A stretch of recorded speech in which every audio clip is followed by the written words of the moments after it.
Oke Wak, jadi kasus ini tuh bermula pada tanggal 25 Desember 2022 sekitar jam 11 pagi, di mana ada seorang wanita yang kita sebut aja namanya Kim lagi mengunjungi apartemen pacarnya yang bernama Lee Ki-yong. Waktu itu Wak, Kim ini sengaja datang ke sana untuk ngasih makan kucing dan anjingnya si Lee pacarnya, karena Lee lagi di rumah sakit untuk ngobatin tangannya yang luka. Begitu sampai di sana, Kim pun langsung membuka pintu apartemen pakai pin yang sudah dikasih tahu sama Lee. Dan FYI, apartemen Lee ini pakai sistem digital door lock gitu ya Wak ya. Jadi harus pakai pin. Kalau pinnya betul baru bisa dibuka lah pintu itu. Waktu si Kim ini masuk ke apartemen Lee, nggak ada sesuatu yang aneh di sana. Apartemennya masih kelihatan bersih, rapi dan wangi juga. Meskipun Lee ini punya 2 hewan peliharaan, punya 1 anjing, punya 1 kucing, tapi masih wangi gitu, bersih. Nggak lama setelah masuk, Kim ini langsung disamperin Wak sama kucing dan anjingnya Lee yang memang udah kelaparan kelihatannya. Kim pun langsung nyari lah makanan hewan yang biasa disimpan sama Lee di lemari dapur ya kan. Cuman waktu dicek ternyata makanannya nggak ada Wak. Kim coba lah cari lagi ke laci-laci kecil, bahkan dia sampai ngecek sampai ke gudang Wak, tetap juga nggak nemu. Di situ Kim mikirin aku cari kemana lagi nih ya, di mana ditaruh sama pacar aku? Apa makanannya ditaruh di kamar Lee ya? Cobalah aku cek ke sana. Kalau nggak ada nanti baru aku telepon si Lee. Gitu. Dah Kim pun mulailah masuk ke arah kamarnya Lee. Dan pas dia ngelewatin area lemari pakaian dalam kamar itu, Kim nyium ada bau busuk nyengat kali Wak. Dia sampai memuntah dia waktu nyium itu. Kaget lah si dia ini kan, si Kim ini kan.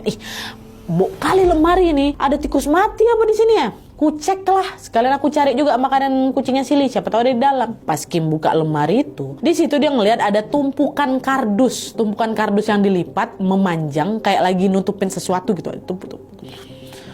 Buat apa pacar aku nyimpan kardus sebanyak ini? Kok di sini gitu kan? Karena penasaran, Kim cobalah ambil kardus itu satu persatu dikeluarin sama dia. Makin bau. Waktu kardus terakhir diambil Wak, ternyata di balik kardus itu ada mayat laki-laki duduk meringkuk gitu posisinya. Itu udah busuk mayat tua dan mukanya juga susah dikenali. Terkejutlah si Kim. Mayat siapa nih? Siapa nih gitu kan. Akhirnya dia langsung ambil HP, dia telepon polisi Wak. Pak, polisi tolong ke sana Pak.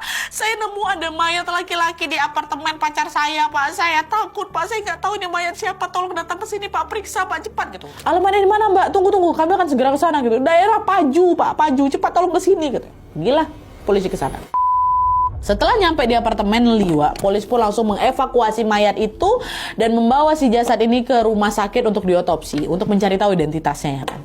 Nah, untuk mencari identitas siapa si mayat ini, polisi mencoba mengecek berkas laporan orang hilang. Siapa tahu orang ini atau jasad ini pernah dilaporkan hilang sama keluarganya.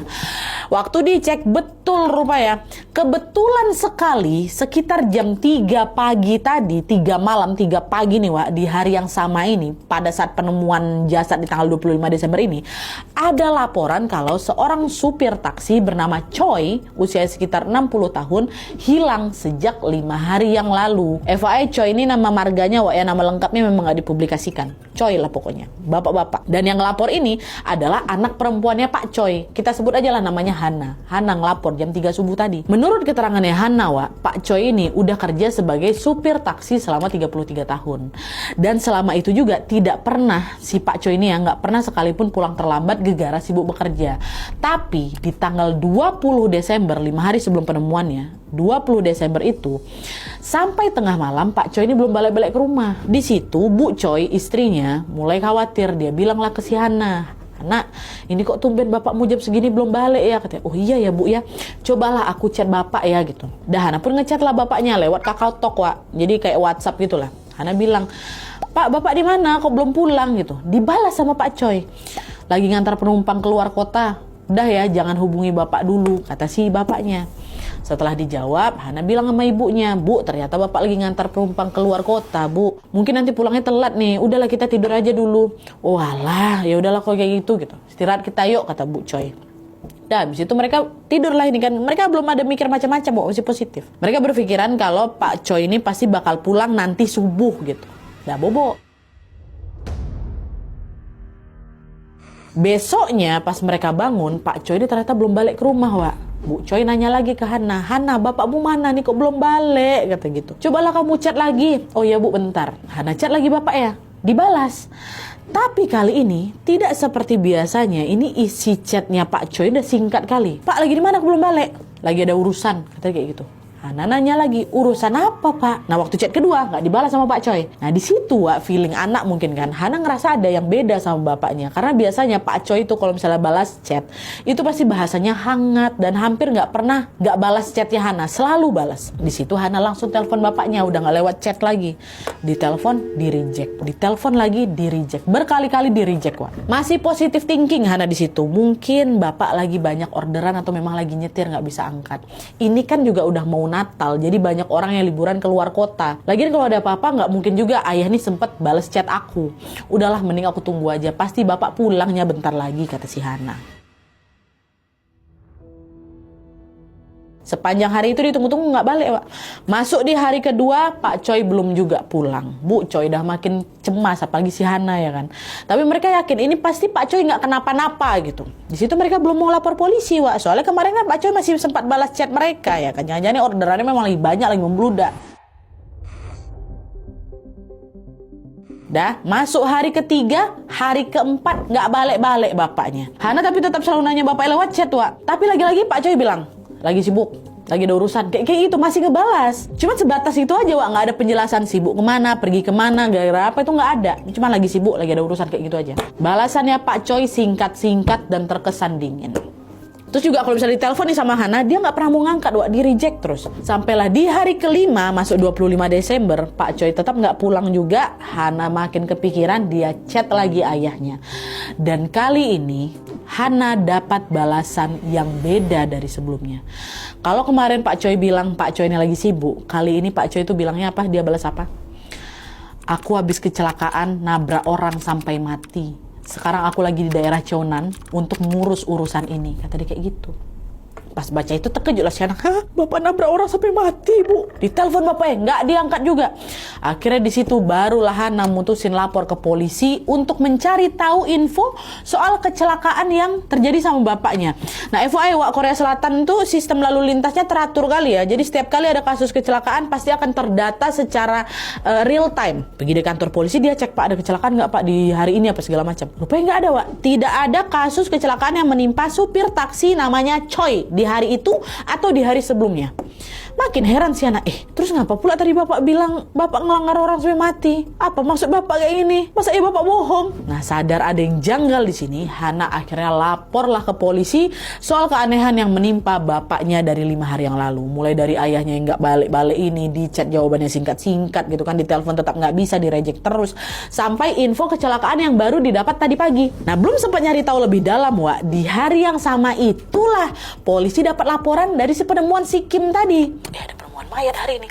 Di situ polisi curiga jangan-jangan mayat yang ditemukan di apartemennya tadi itu, apartemennya si Lee tadi itu mayatnya Pak Choi yang hilang. Akhirnya setelah dicocokkan, itulah ciri fisik, pakaian, dan dompet mayat yang ditemukan tadi 100% punya Pak Choi. Disitulah polisi akhirnya langsung mengkonfirmasi kalau mayat di dalam lemari apartemennya Lee itu adalah Pak Choi. Terus karena Pak Choi ini meninggal secara tidak wajar, polisi curiga Pak Choi ini menjadi korban tindak penghilangan nyawa pastinya. Kabar itu tentu menjadi pukulan besar kali untuk Hana dan ibunya kan Wak, karena selama 5 hari terakhir mereka tuh berharap Pak Choi itu bisa pulang seperti biasanya. Di hari Natal Wak, di 25 Desember mereka dapat kabar itu. Harapan itu langsung runtuh begitu polisi bisa memastikan identitas jasad itu adalah Pak Choi. Dan setelah mendapatkan konfirmasi dari keluarganya Wak, polisi pun langsung melakukan penyelidikan besar-besaran untuk mencari tahu siapa pelaku di balik kematiannya Pak Choi. Dan di titik awal penyelidikan mereka ini sebenarnya cukup jelas Wak. Soalnya kan jasadnya Pak Choi ini ditemukan di mana? Di apartemen milik seseorang ya kan. Artinya siapapun penghuni apartemen tersebut itu pasti memiliki informasi penting terkait sama kasus ini. Apalagi si Kim. Si Kim nih perempuan yang menemukan jasad tadi. Perempuan yang menemukan jasad tadi kan mengaku kalau apartemen ini milik pacarnya. Namanya siapa? Lee Ki-yong. Nah, karena itulah polisi pun langsung menjadikan Lee sebagai orang pertama yang harus dimintai keterangan. Akhirnya saat itu juga polisi pun langsung menangkap Lee Ki-yong untuk menginterogasinya. Tanpa mengelak sedikit pun, di situ Lee langsung ngaku kalau iya Pak, saya yang sudah ngilangin nyawanya Pak Choi. Ditanyalah sama polisi kan, apa motifnya? Ngapa kau bunuh dia? Saya nggak sengaja nabrak Pak Coy waktu lagi mabuk, Pak. Dan saya takut ketahuan nyetir waktu lagi mabuk, makanya terpaksa saya habisi dia. Waktu dengar itu ya, polisi nggak percaya lah, Wak. Masa sih aku tuh tega ngabisin nyawa seorang supir taksi cuman karena alasan kok takut ketahuan nyetir waktu mabuk? Kan nggak mungkin. Bukan yang ngilangin nyawa orang tuh hukumannya lebih berat lagi kan daripada nyetir dalam kondisi mabuk. Masa cuma gara-gara itu aja kok hantam dia? Nah, untuk menjawab keanehan itu, polisi pun memutuskan untuk menggali latar belakang dan rekam jejak kehidupan Lee Ki-yong. Dari penyelidikan itu, polisi menemukan sederet fakta yang membuktikan kalau Lee ini adalah orang yang memang sangat problematik, Wak. Sekarang baru kita masuk ke latar belakangnya Lee Ki-yong. Siapa sih dia ini? Ngapa sih dia tega kayak gitu?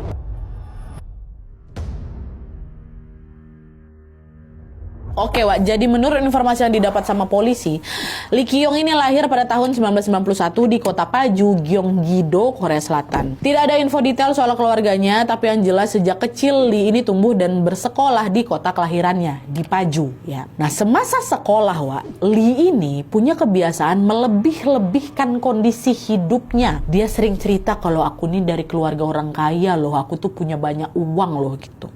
Dia bilang ke kawan-kawannya kalau dia itu berasal dari keluarga cebol. Ini tuh keluarga konglomerat gitu, Wak, kalau di Korea Selatan. Cebol atau cebol, entah apa, pokoknya sebutnya cebol gitu ya. Dia sering juga ngaku dia punya banyak mobil mewah, banyak, mobil mewah aku ini, rumah mewah aku ada di mana-mana, aku punya puluhan pembantu di rumah aku. Dia suka ngomong kayak gitu. Terus supaya kebohongannya soal anak orang kaya ini bisa terlihat meyakinkan, Wak, Lee ini sering rupanya neraktir kawan-kawannya sekolah atau ya macam pamer-pamer barang-barang mewah gitu. Nah, mirisnya uang yang dia pakai untuk foya-foya buat pamer-pamer ini ternyata uang hasil pinjaman juga dari orang lain. Berutang dia, Wak. Padahal Lee waktu itu masih sekolah loh. Udah bisa deh kayak gitu. Saking seringnya Lee ini bohong, Wak. Orang-orang tuh sampai, atau kawan-kawan tuh sampai nggak bisa bedain kapan dia bohong sama enggak. Bahkan setelah kasus ini terungkap pun banyak orang yang mengenal si Lee ini menduga kalau Lee ini memiliki kecenderungan mitomania atau yang sering disebut sebagai replay syndrome ya. Itu apa? Sebuah kondisi di mana seseorang itu terus-menerus bohong terus untuk menciptakan identitas palsu, bahkan sampai dia sendiri percaya kalau kebohongan itu adalah kenyataan gitu. Dia kayak kena mitomania itu. Dan ternyata kebiasaan bohong Lee ini, Wak, terus kebawa sampai dia besar. Dimana Lee ini masih sering membranding citranya sebagai seorang jutawan. Aku punya banyak uang, aku punya banyak aset bernilai miliaran. Dan bahkan ya, dia itu juga pernah membual akan dikasih warisan bernilai triliunan sama keluarganya. Ada informasi didapat sama polisi kayak gitu. Padahal kenyataannya, Wak, kehidupan Lee ini jauh dari apa yang selama ini dia ceritakan. Jauh. Dia nggak punya kerjaan kok. Sering nganggur dia itu. Sebenarnya beberapa teman Lee itu udah tahu, Wak, kalau dia ini memang suka halu, memang suka bohong. Cuman mereka nggak ambil pusing soal hal itu. Karena kan mereka diuntungkan, Wak. Kawan-kawannya diuntungkan. Mereka kan sering dapat traktiran dari si Lee. Ya udahlah, suka hati kau mau ngomong apa, yang penting aku ditraktir makan. Kata kawan-kawannya mungkin kayak gitu. Nah, terus juga nih, Wak, ya, selain dia ini suka bohong, Lee ini juga punya kebiasaan buruk lain. Dia suka minum-minum. Dan beberapa kali dia ini suka kena kasus DUI, driving under influence, atau mengemudi dalam keadaan mabuk. Sering. Kasus pertama itu terjadi pada tahun 2013. Jadi waktu itu Lee masih umur 22 tahun, Wak, ya.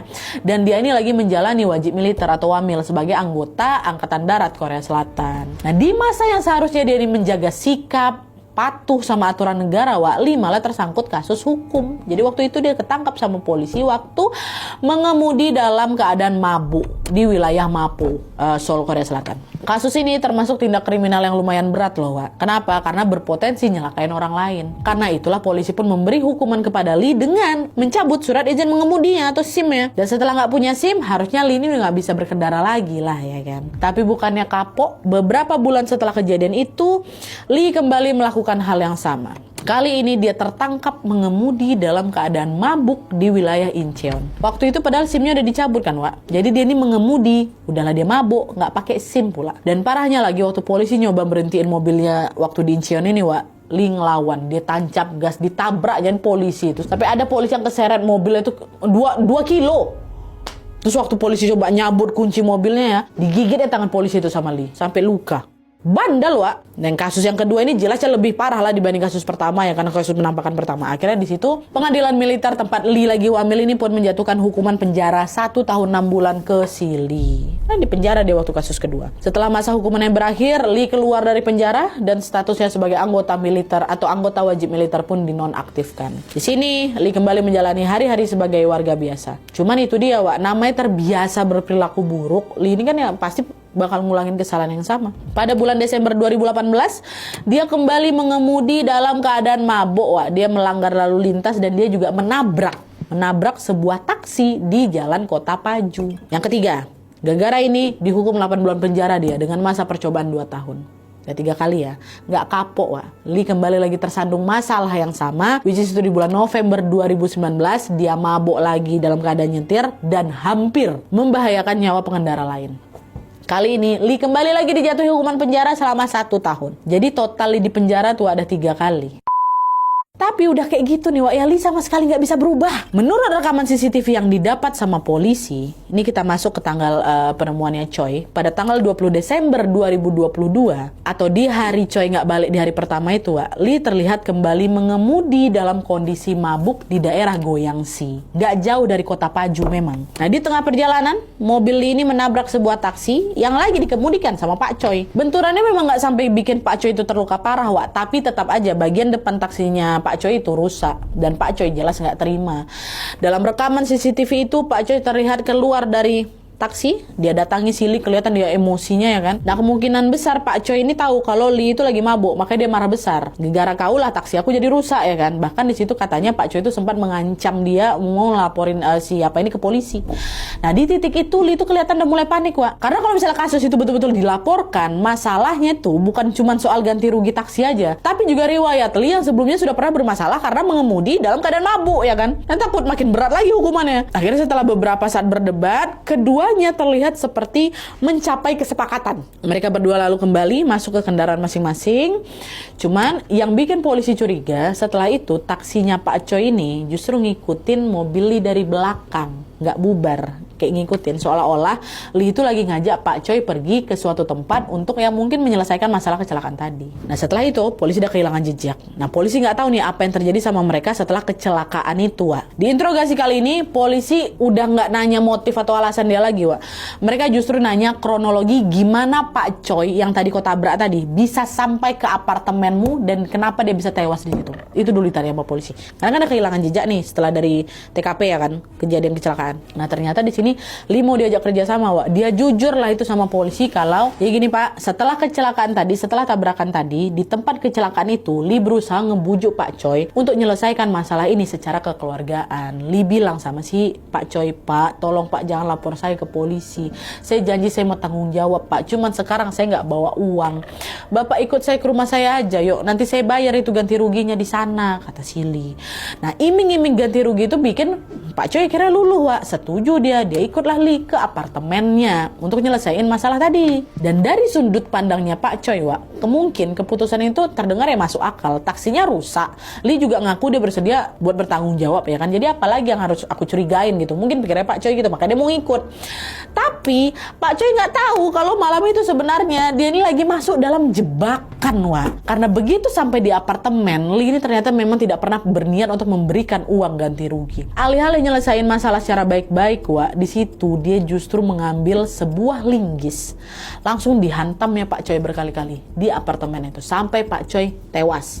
Langsung nggak ada babi bu, ambil linggis, tang. Setelah Pak Choi meninggal, Lee langsung menyimpan mayatnya di dalam lemari. Lalu ditutupnya dengan kardus-kardus supaya nggak ketahuan. Udah selesai, untuk menghilangkan jejak, Lee langsung membersihkan TKP supaya nggak ada bekas darah yang tersisa di apartemen itu. Lee juga pakai wewangian katanya supaya bau busuk dari mayat itu nggak bisa kecium. Selama beberapa hari, Wak. Beberapa hari, cara itu sempat berhasil membuat kejahatannya itu nggak terdeteksi. Tapi semuanya berubah ketika ada si Kim, pacarnya sendiri, datang ke apartemen si Lee. Untung tercium. Dari situlah baru kasus penghilangan nyawanya Pak Choi ini terungkap. Dan yang bikin polisi makin shock lagi, Wak, setelah menghilangkan nyawanya Pak Choi, Lee ini juga ternyata nekat menggunakan taksi milik korban atau milik Pak Choi untuk mencari uang. Dia ini kan pengangguran kan Wak ya, dia juga butuh uang. Dia nyari duit pakai taksi itu. Dan gak cuma itu aja, Lee juga pakai uangnya, HP-nya, dan kartu kreditnya Pak Choi untuk berfoya-foya, untuk bayar hutang, sekaligus juga untuk beli cincin tunangan untuk ngelamar si Kim pacarnya. Dan di momen ini juga lah Wak, Lee pura-pura jadi Pak Choi dan membalas chatnya Hana. Padahal waktu itu dari tanggal 20 itu Pak Choi udah dihabisi nyawanya Wak, udah disembunyiin dalam lemari. Dari hari dia hilang tanggal 20 itu. Belum habis rentetan kejahatannya si Lee Wak. Di sini polisi juga mendapatkan fakta baru lagi, di mana sebelum mayatnya Pak Choi ditemukan tepatnya tanggal 24 Desember itu Wak, Lee memakai uang itu untuk mabuk-mabukan di sebuah restoran. Ini udah ada orang tewas gara-gara dia mabuk nih. Tanggal 24-nya dia masih mabuk-mabukan. Mabuknya nggak jelas, lepas kendali. Berkelahi dia Wak di pengunjung bar itulah sama 5 pengunjung sampai tangannya terluka. Itulah kenapa di tanggal 25 Desember 2022 itu di hari Pak Kim itu Pak Kim pula. Di hari Kim menemukan jasadnya Pak Kim, Lee kan lagi berobat ke rumah sakit kan. Nah itu gara-gara tangannya luka abis mabuk pakai uangnya Pak Choi. Itu yang terjadi. Waktu dikumpul-kumpulin sama polisi kan, waktu polisi menemukan rentetan fakta ini, di sini polisi jadi curiga. Mungkin kasusnya Pak Choi ini bukan satu-satunya kejahatan yang pernah dilakukan sama si Lee. Soalnya apa? Soalnya semakin dalam mereka mengusut kehidupannya si Lee Wak, semakin banyak kejanggalan yang ditemukan. Lee itu kan gak punya pekerjaan tetap kan Wak ya. Dia terlilit hutang di banyak tempat. Tapi di saat yang sama kok dia bisa menjalani gaya hidup yang terlihat mewah. Itu apartemennya bagus loh Wak. Belum lagi fakta bahwa setelah membunuh Pak Choi, dia dengan santainya menggunakan harta korban untuk kepentingannya sendiri, untuk foya-foyanya sendiri. Dari situ polisi jadi bertanya, ini jangan-jangan nih si Lee ini pernah melakukan hal yang sama juga sama orang lain. Gak mungkin cuman baru kali ini. Akhirnya Wak, polisi ceklah kepemilikan apartemen yang ditinggalin sama Lee kemarin itu, tempat penemuannya Pak Choi ini kan. Coba selidiki apartemen itu punya siapa. Setelah diselidiki, ada lagi fakta yang astagfirullahaladzim, Lee.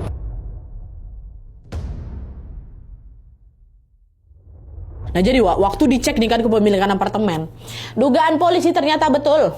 Apartemen yang ditinggali sama si Lee ini bukan punya dia, melainkan punya seorang wanita berusia 50 tahun yang kita sebut aja namanya Ibu Jung. Siapa Ibu Jung ini?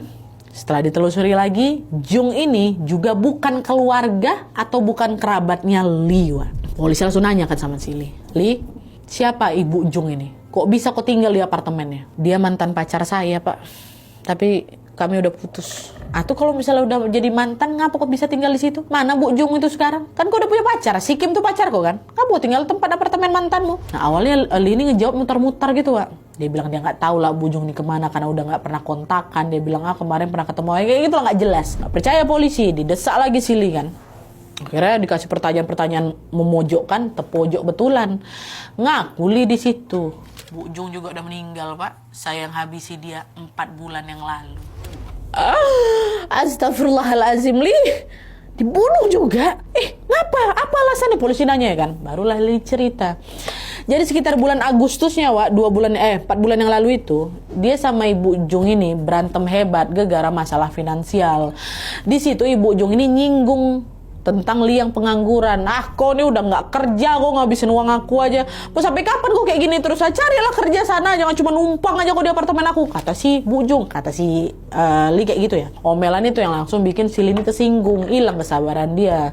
Dia ngerasa macam kayak nggak dihargai gitu kan. Harga diri macam direndah-rendahin. Akhirnya dalam kondisi emosi yang memuncak, dia pun langsung ngabisin nyawanya Bu Jung saat itu juga dengan memukul dia pakai benda tumpul tepat di kepalanya. Tang, tewas Bu Jung. Dan katanya Lee buanglah jasadnya Bu Jung ini di pinggir sungai Paju. Setelah dapat laporan itu, polisi langsung lah cari mayat Bu Jung itu kan di lokasi yang dibilang sama si Lee tadi. Tapi setelah dicari sana Wak, nggak ada mayat itu. Polisi tanya lagi, di mana kau ketaruh? Yang betul, jangan kau bohongi lagi kami. Kami udah kesana, mayatnya Bu Jung nggak ada katanya. Nah di situ Lee malah ngubah keterangan Wak, cengengesan pula. maaf Pak. Mayatnya nggak aku buang di pinggir memang, tapi di tengah sungai Paju maksud Pak. Dia udah tenggelam itu. Cengengesan dia Wak di situ. Macam sengaja main-mainin polisi. Polisi waktu udah emosi dari situ kan, cuman tetap dicek Wak, tetap disisir lah itu sungai Paju kayak apa yang Sili bilang. Polisi ngerahin tim SAR, penyelam sampai drone pendeteksi panas tubuh manusia juga untuk mencari mayat Ibu Jung selama berhari-hari. tapi nihil, tetap nggak ada. Sampai sekarang pun mayatnya Bu Ujung ini belum ditemukan. Polisi menduga mungkin mayat itu udah tenggelam gegara. Kebetulan di bulan Agustus itu daerah Paju ini sempat banjir besar, Wak. Nah, ada kemungkinan jasadnya keseret ke bagian sungai lebih dalam, terus mungkin juga tersangkut di dasar sungai atau ketimbun material yang terbawa banjir sehingga jadi sulit lah itu ditemukan. Gak ketemu sampai sekarang Bu Ujung tuh. Gak sampai situ aja, Wak ya. Setelah Bu Ujung meninggal, polisi juga menemukan fakta kalau Lee memakai uang dan kartu kreditnya Bu Ujung untuk foya-foya dan ngelunasin hutang-hutangnya. Persis kayak apa yang dilakukan sama Pak Choi tadi, Wak. Persis kan? Dan selain itu, Lee ini juga memakai aset-aset Ibu Jung. Mobilnya, apartemennya, handphonenya, dia pakai semua. Nah, ngelihat karakter Lee yang suka menghalalkan segala cara untuk mendapatkan keinginannya, polisi makin curiga lagi. Jangan-jangan bukan hanya Pak Choi dan Bu Jung. Jangan-jangan masih ada korban lain yang udah dihabisin sama si Lee. Apalagi dalam proses penyelidikan, Wak, polisi menemukan ada beberapa kenalannya si Lee yang sebelumnya pernah dilaporkan hilang juga. Cuman sayangnya, polisi memang nggak nemu bukti atau mendapatkan pengakuan dari Lee soal penghilangan nyawa orang lain, Wak, selain Pak Choi dan Bu Jung. Pak Choi supir taksi, Bu Jung mantan pacarnya. Dan atas perbuatan itu pada tanggal 12 April 2023, jaksa penuntut umum pun menuntut Lee dihukum mati dengan dakwaan penghilangan nyawa 2 korban, which is Pak Choi dan juga Ibu Jung. Dan selain itu, Lee ini juga didakwa atas tuduhan lainnya, termasuk menyembunyikan jasad dan juga menguasai harta korban. Pada tanggal 19 Mei 2023, pengadilan akhirnya memvonis Lee dengan hukuman penjara seumur hidup. Sekarang Lee masih mendekam di balik jeruji besi, Wak, untuk mempertanggungjawabkan kejahatannya. Bisa gitu ya. Astagfirullahaladzim. Oke, Wak, jadi itu tadi kasus penghilangan nyawa seorang supir taksi yang dilakukan oleh Lee Ki-yong. Di balik citra yang dia bangun supaya kelihatan sempurna ini kan, ternyata Lee menyimpan berbagai kebohongan dan juga rahasia kelam sampai dia ini tega menghabisi nyawa orang lain. Kita jadi tahu di sini jangan menilai seseorang berdasarkan penampilannya, Wak. Di balik penampilan seseorang yang mungkin terlihat sempurna nih, bisa jadi dia menyimpan rahasia, kebohongan, bahkan niat buruk yang mungkin saja bisa mencelakai orang lain. Dan setelah aku ngikutin kasus ini dari awal sampai akhir, Wak, kasihan kali aku sama korban-korbannya. Iya aja, Pak Choi, dia udah kerja puluhan tahun sebagai supir taksi. Demi apa? Demi bisa ngidupin Hana sama istrinya. Tapi harus kehilangan nyawanya hanya karena percaya sama orang yang salah. Dah, terus Bu Jung, Wak, yang niat awalnya cuma mau menjalin hubungan seperti biasa ya kan, tapi harus menjadi korban dari seseorang yang selama ini dia percayai. Yang bikin kasus ini juga makin menyeramkan, Lee itu nggak terlihat seperti pelaku kejahatan pada umumnya, Wak. Itu yang seram ya. Dari luar Lee foto kelihatan rapi kali, sopan, dan juga dia dikenal pandai bicara, Wak. Tapi dibalik semua itu ternyata dia menyimpan sisi gelap yang tidak pernah diduga oleh orang-orang di sekitarnya. Karena kadang orang yang terlihat paling meyakinkan justru bisa menyimpan niat yang sama sekali berbeda dari apa yang dia tunjukkan. Menurut kalian gimana soal kasus ini, Wak? Tulis pendapat kalian di kolom komentar di bawah. Oke, Wak, jadi sekian dulu videonya. Terima kasih banyak yang sudah menonton. Kalau kalian suka video ini, klik like-nya. Jangan lupa komen di bawah untuk ide dan saran-saran terus selanjutnya.